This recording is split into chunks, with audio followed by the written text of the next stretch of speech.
안녕하세요. 수학2 2차시 함수의 극한값의 계산 첫 번째 시간 시작하도록 하겠습니다.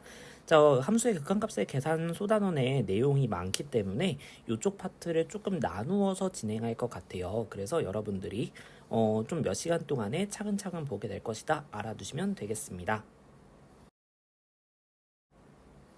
오늘의 학습 목표입니다. 함수의 극한에 대한 성질 5가지가 나올 거예요. 그 5가지의 성질들을 아는 게 중요하고요. 그리고 그것들을 이용해서 함수의 극한값을 이제 식만으로 계산하는 방법에 대해서 알아볼 겁니다. 그리고 B에서 A 단계로 넘어갈 때 지금 0분의 0꼴이라는 용어가 반복적으로 등장하는 것을 볼 수가 있어요. 이것이 무엇인지 그리고 이것은 어떻게 해결하는지 알아보시면서 0분의 0꼴을 위주로 오늘 배워보도록 하겠습니다. 자, 그럼 시작해 볼까요? 함수의 극한의 성질 5가지가 나와 있습니다. 여러분들이 이 5가지의 식들을 지금 보시면 너무 많다고 느껴지실 수도 있지만 사실 간단합니다. 그래서 여러분들이 지금 보시면 쉽게 이해하실 수 있을 거예요. 조건부터 보죠. 두 함수 fx, gx에 대해서 지금 fx가 알파로 gx가 베타로 수렴하는 상황이 주어져 있습니다. 자, 이 조건들이 좀 중요해요. 이 조건들에 대한 주의사항은 좀 이따가 뒤쪽에서 좀 더 자세하게 언급해 드리도록 하고요. 자, 지금 5가지의 성질들이 주어져 있는데요. 이 5가지의 성질들의 의미를 파악하시는 게 중요하겠습니다. 자, 한 개 차근차근 볼게요. kfx의 극한값을 보는데 k라고 하는 상수가 주어져 있어요. 이 상수가 지금 바깥으로 나갈 수도 있고 들어갈 수도 있다. 그래서 리미트 기호 안팎으로 자유자재로 왔다 갔다 할 수 있다라는 거 중요하고요. 자, 두 번째와 세 번째는 묶어서 보실 수 있겠습니다. 더하기와 뺄셈 이거에 대해서 리미트 기호가 이렇게 분배되는 느낌으로 기억하실 수도 있겠고요. 이 리미트 기호를 반대로 하나로 합칠 수도 있구나 라고 봐주시면 되겠습니다. 마찬가지로 곱셈, 나눗셈에 대해서도 쪼개거나 합칠 수가 있는데요. 자, 중요한 거 나눗셈에 대해서는 베타가 0이 아니다 라는 부분 잘 봐주셔야 되겠습니다. 자, 이 공식들은 x가 a일 때뿐만 아니라 우극한, 좌극한, 무한대, 음의 무한대 다 성립한다 라고 봐주시면 되겠습니다.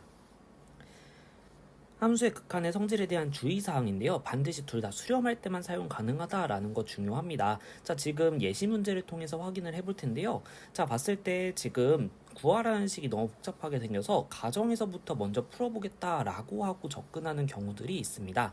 자, 만약에 여기에서 리미트 x가 1로 갈 때 x-fx가 3이다 라는 것에서 먼저 시작을 한다. 그래서 이거를 극한값의 성질을 이용해서 곱셈을 쪼개서 계산을 해보겠다 라고 하게 된다면 문제가 생깁니다. 지금 앞에 있는 것이 0으로 수렴해 버리거든요.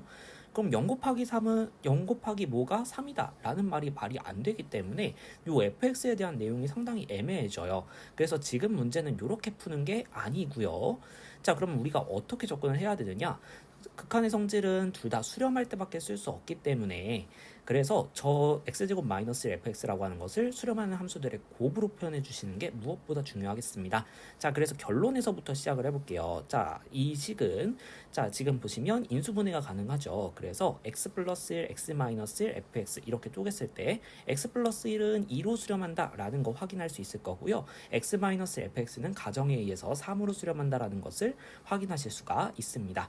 자, 그럼 둘 다 수렴하는 것을 확인했기 때문에 우리가 극한에 대한 성질을 사용할 수 있다라는 거죠. 그래서 리미트를 쪼개서 써보게 된다면 이렇게 지금 써지는 것처럼 확인을 할 수가 있겠고요. 자, 그러면 앞에 거는 2로 수렴한다. 그 다음 뒤에 건 3으로 수렴하니까 답 6 이렇게 구해주는 게 가능하겠습니다. 자, 그래서 주의사항 잘 기억해 주셨으면 좋겠습니다. 자, 근데 아까도 보셨다시피 여러분들이 다항함수의 극한을 다루는 일들이 상당히 많아진단 말이에요. 자, 그래서 이 부분에 대해서 좀 따로 설명을 해볼 텐데요. 자, 결론부터 이야기하면 극한값과 함수값이 다항함수의 케이스에서는 동일합니다. 즉 대입하면 된다라는 결론이 나오게 되는데요. 그것을 논리적으로 한번 확인을 해보도록 하겠습니다. 자, 그래서 가장 먼저 상수함수의 케이스부터 생각해 볼게요. 리미트 x가 a로 갈 때 k 이런 상수함수가 주어져 있을 때 상수함수의 그래프는 이렇게 생겼죠. 지금 보시면 a를 어느 지점을 잡든 간에 극한값을 생각해 보면 똑같이 k라는 것을 확인해 볼 수 있습니다. 자, 그래서 지금 이 경우에서 상수함수의 경우에는 극한값과 함수값이 동일한 상황이구나 라는 것을 파악해 보실 수가 있죠. 자, 그러면 우리가 비슷한 방법으로 리미트 x가 a로 갈 때 x도 한번 생각해보죠. y는 x의 그래프도 마찬가지로 a, a로 점에 모이는 상황을 볼 수가 있죠. 그래서 여러분들이 a로 수렴하는구나 라는 것을 볼 수 있고 또 함수값과 극한값이 동일한 상황이다 라고 보시면 되겠습니다. 자, 그럼 업그레이드해서 이번에는 x제곱의 상황을 생각해 볼게요. 자, 마찬가지로 그래프로 생각해 볼 수도 있겠지만 여러분들이 이제 극한의 성질을 알고 있으니까 이렇게 쪼개서 생각을 해보게 된다면 a제곱으로 수렴하는 것을 볼 수 있고요. 또 a를 대입한 값과 극한값이 같아지는 것을 볼 수가 있죠. 그 다음에는 이번에는 좀 복잡한 2차 함수를 제시해 봤는데요. 이것도 극한의 성질에 의해서 합으로 먼저 쪼개볼게요. 그래서 리미트 x가 a로 갈 때 2x제곱 플러스 3x 플러스 1 이런 식으로 각각 쪼갠 다음에 이제 극한의 성질 적용해 주게 되면 2를 바깥쪽으로 꺼내주고 3 바깥쪽으로 꺼내주고 자, 이렇게 했을 때 아까 우리 확인했던 사항들을 사용해 보면 결과적으로 2a제곱 플러스 3a 플러스 1로 수렴하는구나. 또 함수값과 극한값이 동일하구나 라는 거 확인해 보실 수 있겠습니다. 이것들을 일반화시켜 보게 된다면 결과적으로 다항함수 fx에 대해서 리미트 x가 a로 갈 때 fx랑 fa랑 같다라는 결론을 내실 수 있겠죠. 그래서 앞으로 다항함수의 경우에는 극한값 구할 때 그냥 대입해서 구해주시면 되겠다. 확인해 주시면 되겠습니다. 자, 이제 그러면 본격적으로 부정경 0분의 0꼴을 계산하는 방법에 대해서 알아보도록 하겠습니다. 세 개의 함수의 예시를 제시를 할 텐데요. 자, 지금 이 세 개의 함수를 보게 되면 0으로 갈 때 분모 분자가 다 0으로 가는 것을 볼 수가 있습니다. 그래서 0분의 0꼴이라는 것을 확인할 수가 있죠. 자, 그러면 이것들의 결과가 과연 동일하게 나올지. 근데 이것에 대해서 극한값의 성질을 바로 적용할 수가 없는 케이스입니다. 왜냐? 분모가 0으로 수렴하거든요. 그러면 극한의 성질 쓸 수가 없다라고 했었어요. 그래서 이것을 계산하기 위해서는 먼저 x가 0으로 갈 때 x는 0은 아닌 값에서 가까이 가는 거니까 약분이 가능하다는 성질을 이용해서 약분 먼저 해주고 스타트를 해보도록 하겠습니다. 자, 그럼 이제 분자는 1인데 분모가 0으로 수렴하는 케이스거든요. 우극한 좌극한 나눠서 생각을 해볼게요. x가 0에 우극한 오른쪽에서 가까이 갈 때를 생각해보면 x가 1, 0.1, 0.01 이런 식으로 가까워진다라는 예시를 생각해 보도록 하겠습니다. 그럼 몫이 1, 10, 100 이렇게 되면서 점점 한없이 커지는 모습을 볼 수가 있죠. 그래서 무한대로 발산하는구나.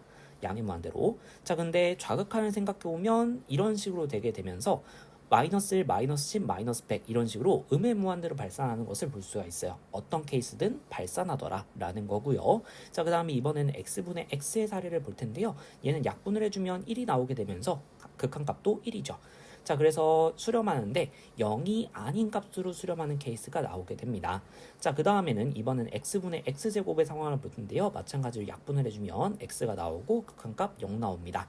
자, 그래서 지금 똑같은 0분의 0꼴의 형태지만 발산, 수렴 이런 식으로 다양한 케이스들이 나오는 것을 볼 수가 있어요. 그래서 값을 결정지어줄 수 없다라는 뜻으로 우리가 부정형 이렇게 부르게 됩니다. 그래서 이런 것을 풀 때는 어떻게 풀어야 되느냐? 아까 우리가 했던 것처럼 약분을 한다거나 이런 식으로 식을 적절히 변형한 다음에 성질을 적용해 줘야 되는데 이 변형의 아이디어를 볼 때 0분의 0꼴이라고 하는 것은 분모도 인수정리, 분자도 인수정리를 하면 똑같은 인수가 나올 수밖에 없게 됩니다. 자, 그래서 동일한 분모 분자를 0으로 만드는 동일한 인수를 갖고 있다라는 것이고요. 그럼 약분을 하면서 식의 형태를 바꿀 수 있는 가능성이 있다라는 거예요.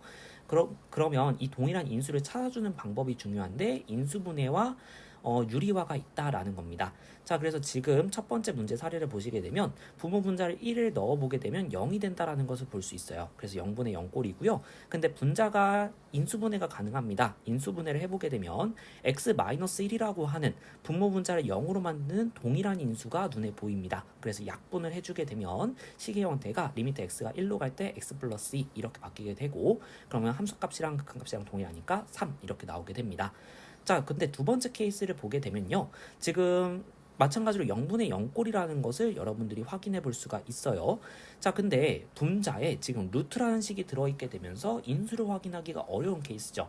그래서 우리가 저 인수를 확인해 주기 위해서 유리화를 하게 됩니다. 자, 분모 분자에 똑같은 가운데 식에 루트 들어있는 식의 가운데 부호를 플러스로 바꾼 그 식을 동일하게 곱해 보도록 하겠습니다. 그럼 분자가 지금 합차 공식을 이용해서 루트가 사라지게 돼요.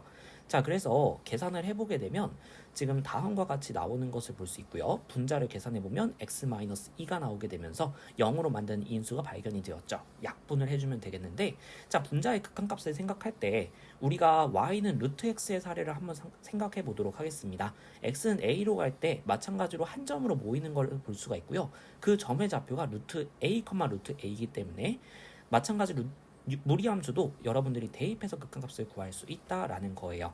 자, 그래서 0분의 0꼴을 계산할 때 인수분해, 유리화 이 두 가지 아이디어를 주로 활용하게 되더라. 그래서 여러분들이 식을 변형한 다음에 인수분해나 유리화 이런 것들을 활용해서 식을 변형하고 약분해서 성질을 적용하면 되겠다. 자, 오늘의 프롤로그 미션입니다. 두 세트 중에서 한 세트를 골라서 여러분들이 직접 풀어보고 설명해 보시면 되겠습니다. 짝과는 다른 세트를 골라주세요. 그러면 수고 많으셨습니다.